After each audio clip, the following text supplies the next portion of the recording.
Deputy Chairman Fred Hampton of the Illinois Black Panther Party. The FBI has tracked and vilified Black people for decades. Of course, we know MLK, Malcolm X, and of course, Chairman Fred Hampton, who was the subject of this film. And among the goals of COINTELPRO was no Black messiahs. So what role would you say that white fear globally has played in suppressing Black liberation? White fear is the root of the suppression. What I've always said about racism, we feel the symptoms, but we don't have the disease. Until they've healed themselves and healed their feelings within themselves, then we'll be less antagonized. White fear has not only been obviously a tremendous impediment in terms of Black liberation, but the irony is that it's been an impediment in terms of white liberation. And you could look at the events at the Capitol as a perfect example. You have a bunch of white people who are afraid this country is about to head in a socialist direction and they're going to be marginalized. And they're literally acting against their own interests.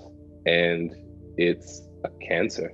There's an institutional racism by fearful people in a position of perceived power, and they don't want that to be threatened. And so there's an effort to try and keep that down.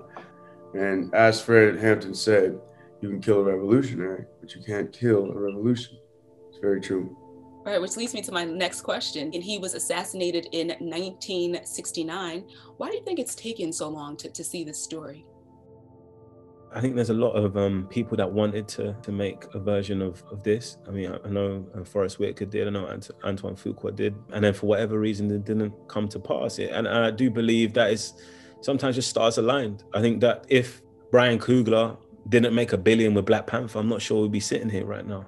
And then I think a lot of films have had to happen in order for the system to feel comfortable in allowing this to come through. And I'm just so happy about the Lucas brothers and Shaka King and Will Burson, Ryan and Charles for getting this script to a point where when the opportunity arrived, they were ready.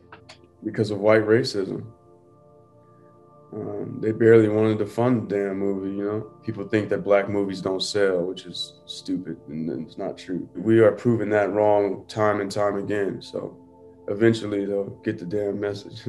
Your character, William ONeill, was no doubt manipulated by the FBI, but ultimately responsible for Fred Hampton's assassination. At the end of the film, William ONeill said, I'm going to let history speak for me.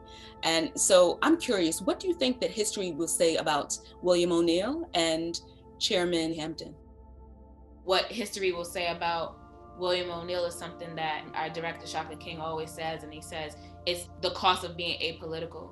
Like when you don't stand for something, you fall for anything.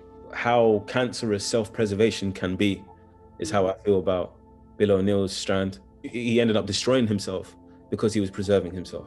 A hero dies once, but a coward dies 1,000 deaths. William ONeill, he's thought of with just infamy and vitriol, you know what I mean? William ONeill sold out to fear. That ain't the way to go, in my opinion, If we all do that, ain't gonna be none of us left.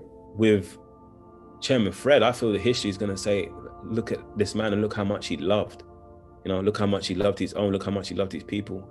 There's like breakfast programs to this day within America that are his ideas, his concepts. He was unapologetically and uncompromisingly giving the people the tools to liberate themselves. Bill O'Neill is about preserving yourself, and with Chairman Fred Hampton is about love, deep, deep, deep love for the people. For me, Hampton represents an example of what everyone should strive to be. Someone that pushes out and gives out to their people and does something that for a bigger cause and puts themselves behind the greater good. Everybody is important.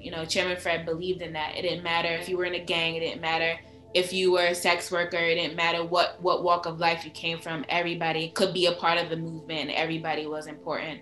And so when I think about that, if we all come together, no matter where we come from, then the history shows him as being the unifier that he was, the Black Messiah.